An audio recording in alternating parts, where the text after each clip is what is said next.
萧家、萧炎。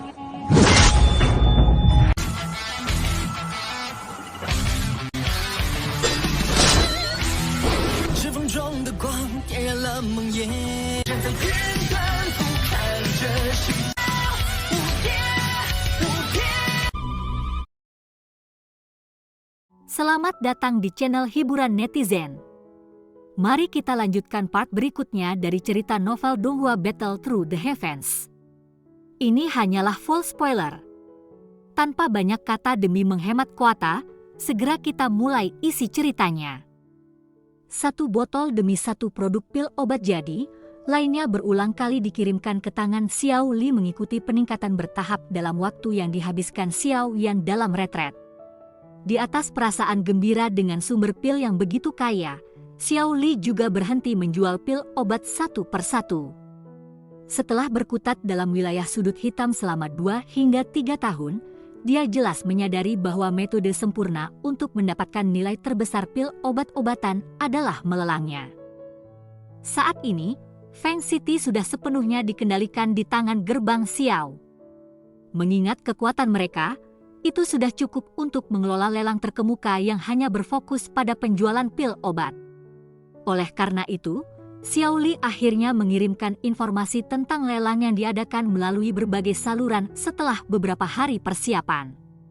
Berbagai lelang besar dan kecil akan sering muncul dalam wilayah sudut hitam.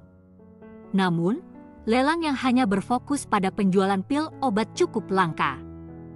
Selain itu, Xiao Li secara alami membocorkan berita tentang beberapa pil obat tingkat tinggi yang akan dilelang ketika dia menyebarkan berita pelelangan. Oleh karena itu, lelang yang akan diadakan oleh kota Feng menarik perhatian yang cukup dalam waktu 2 hingga 3 hari. Tentu saja, hal yang paling penting ketika mengadakan lelang di tempat seperti wilayah sudut hitam adalah kekuatan yang sangat luar biasa. Jika tidak, beberapa orang yang keserakahannya telah menutupi alasan mereka mungkin melakukan beberapa tindakan yang sangat gila ketika lelang dimulai. Contohnya adalah merebut barang yang akan dilelang. Hal semacam itu mungkin agak mengejutkan di dunia luar. Namun, itu terlalu umum di wilayah sudut hitam di mana orang telah melihatnya terjadi berkali-kali. Jika gerbang Xiao mengadakan lelang seperti itu dengan kekuatan masa lalunya, itu tentu akan diejek oleh orang lain. Di mana hanya fraksi tingkat pertama mendapatkan kualifikasi untuk mengadakan acara semacam itu.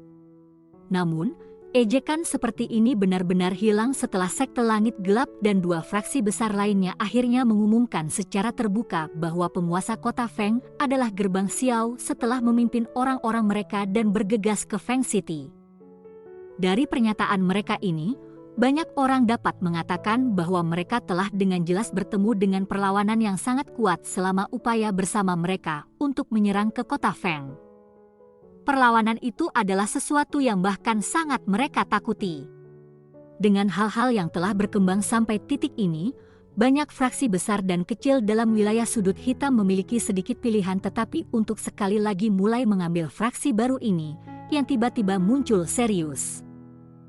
Kombinasi dari 3 fraksi besar adalah sesuatu yang bahkan aliansi hitam saat itu tidak akan berani dengan mudah memprovokasi. Meskipun demikian, mereka akhirnya menderita kerugian di tangan yang disebut gerbang Xiao.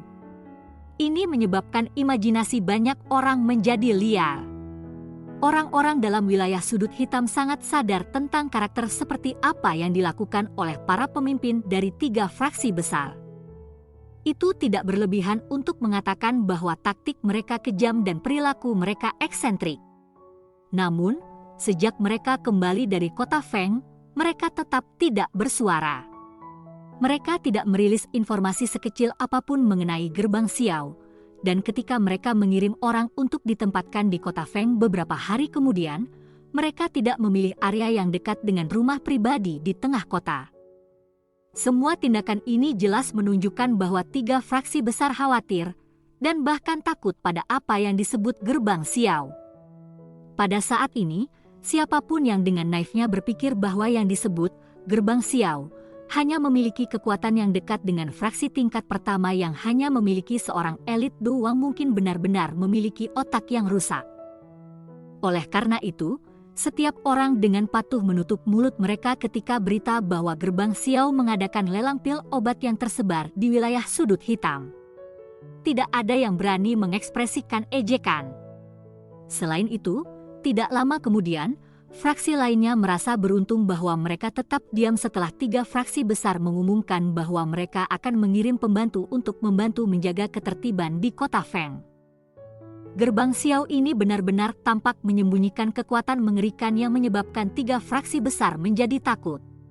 Tentu saja, terlepas dari sikap yang dimiliki fraksi lain terhadap Gerbang Xiao, setidaknya lebih dari setengah dari daerah sudut hitam tahu bahwa kota Feng mengadakan lelang pil obat besar karena tindakan Xiao Li.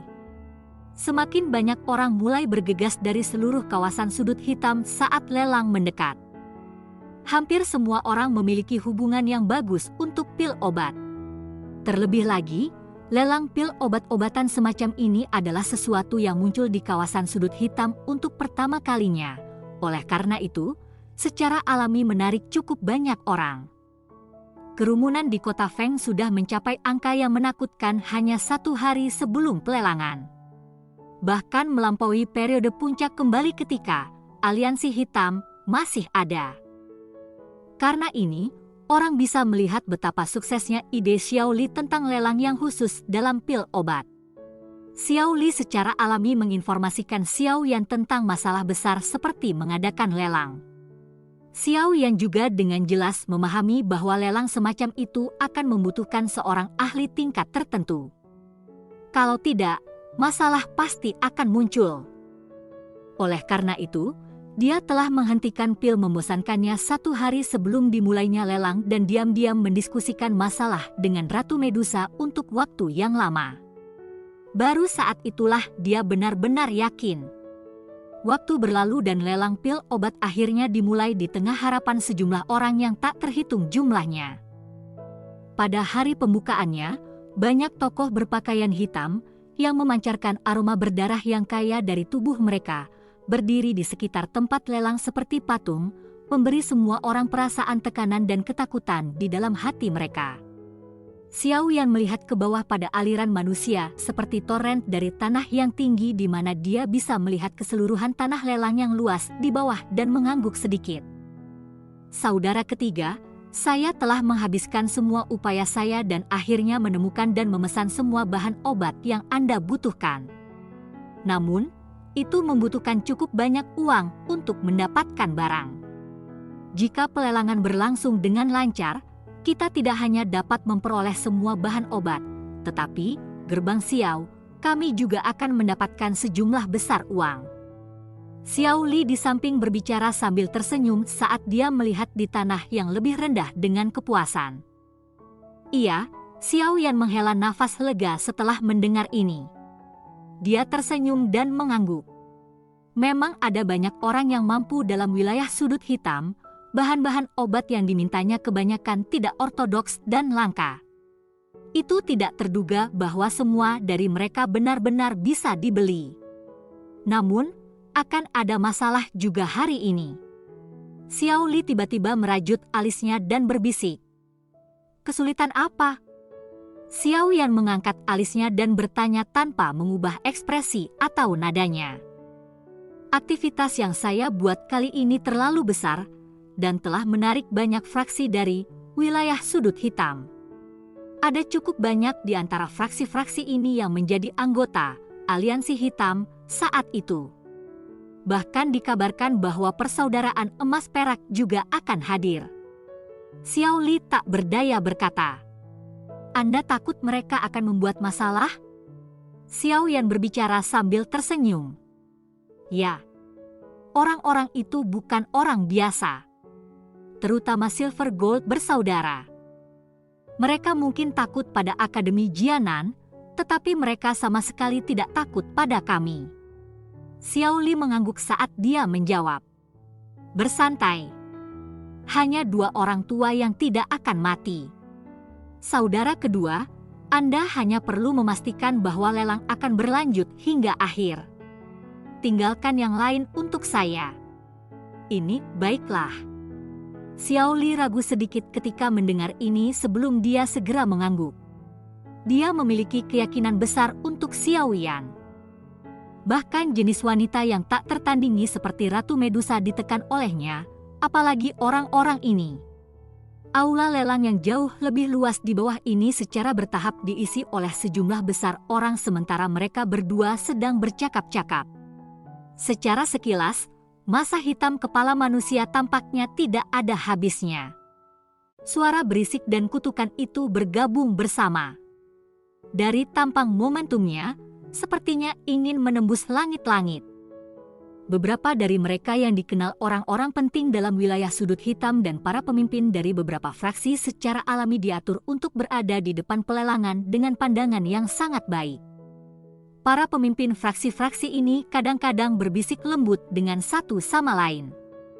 Tatapan mereka menyapu ke segala arah dengan pikiran yang meragukan berlama-lama di dalam hati mereka. Ada cukup banyak orang penting yang berkerumun di barisan depan di sisi barat laut tempat lelang. Dua orang yang paling dekat ke depan mengejutkan emas perak bersaudara yang sangat familiar dengan Xiao Yan. Di belakang mereka berdua ada beberapa ahli dari wilayah sudut hitam yang cukup terkenal di wilayah sudut hitam. Sebagian besar orang-orang ini adalah anggota aliansi hitam saat itu. Oleh karena itu, mereka secara alami berkumpul bersama ketika mereka bertemu. Pada saat ini, orang-orang berulang kali terlibat dalam percakapan pribadi saat itu Gold Silver bersaudara sedang beristirahat dengan mata tertutup. Tidak ada yang tahu apa yang mereka pikirkan di dalam hati mereka. Dentang, suara jernih tiba-tiba muncul di tengah kebisingan di dalam rumah lelang. Kebisingan di dalam rumah lelang itu perlahan berkurang setelah bunyi gong. Tatapan semua orang juga perlahan-lahan berkumpul ke tahap lelang. Langkah Xiao Li perlahan berjalan keluar dari belakang panggung di depan garis pandang semua orang. Akhirnya, dia berdiri di atas panggung tanpa rasa takut dan menangkupkan tangannya ke segala arah. Senyum terungkap di wajahnya yang dingin dan keras saat dia berbicara dengan suara yang jelas, "Saya Xiao Li, orang yang mengelola urusan gerbang Xiao. Hari ini, kami mengadakan lelang untuk pertama kalinya. Harap murah hati jika kami meremehkan siapapun." Semua tatapan di tempat yang tenang terkunci ke tubuh Xiao Li. Menjadi fraksi baru yang telah mendapatkan pusat perhatian dalam wilayah sudut hitam baru-baru ini, banyak orang diam-diam menebak siapa yang memiliki kemampuan untuk menyebabkan bahkan 3 fraksi besar menjadi takut. Sekarang mereka mendengar kata-kata ini, mereka mempertanyakan apakah dia adalah pemimpin gerbang Xiao. Keheningan berlanjut sesaat sebelum percakapan pribadi mulai muncul. Tidak ada kekurangan ahli di antara mereka yang datang untuk berpartisipasi dalam lelang. Oleh karena itu, secara alami ada orang yang dapat mengidentifikasi kekuatan Xiao Li dalam sekejap mata. Dia terbaik di kelas Douwang. Bagaimana dia bisa menekan 3 fraksi besar? Emas perak bersaudara yang menutup mata mereka di tengah percakapan pribadi juga perlahan membuka mata mereka. Ejekan terungkap di mata mereka saat mereka melirik Xiao Li di atas panggung. Salah satu dari mereka tertawa dingin, biarkan pemimpin sejati mengungkapkan dirinya. Jika Anda benar-benar pemimpin gerbang Xiao, tidak ada lagi kebutuhan untuk mengadakan lelang hari ini. Terlepas dari bagaimana orang meletakkannya, Han Feng memiliki reputasi yang sangat baik dalam wilayah sudut hitam. Meskipun dia mati di tangan Xiao Yan, tidak sampai generasi yang lebih muda sepertimu untuk menduduki kotanya. Karena mereka adalah orang terkuat saat ini di wilayah sudut hitam, cukup banyak orang yang menyuarakan persetujuan mereka setelah kata-kata dari emas perak bersaudara terdengar. Itu terlalu umum untuk menemukan orang-orang yang akan menambahkan penghinaan untuk cedera dalam wilayah sudut hitam. Ekspresi Xiao Li menjadi sedikit jelek saat dia mengamati emas perak bersaudara yang memiliki senyum dingin di wajah mereka. Dia akan berbicara beberapa saat kemudian ketika tawa samar muncul dan bergema di seluruh ruang lelang. "Hehehe, kalian berdua. Karena Han Feng telah mati di tangan saya, apa salahnya dengan saya mengambil hadiah saya?" cerita pun bersambung ke episode selanjutnya. Jangan lupa di like, komen, subscribe, dan share-nya ya, biar tambah semangat dan konsisten, dan dapat membantu meningkatkan kultivasi Xiaoyan. Terima kasih.